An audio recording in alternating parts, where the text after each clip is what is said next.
सुमनसवन्दित सुन्दरि माधवि चन्द्र सहोदरि हेममयि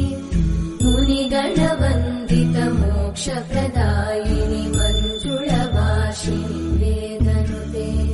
पङ्कजवासिनि देव सुपूजित सद्गुणवर्षिणि शान्तियुते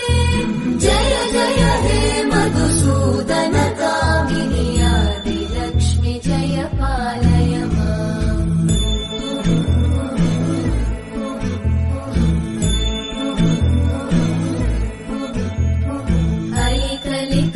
ऐकलिकल्मषनाशिनि कामिनि वैदिकरूपिणि वेदमयि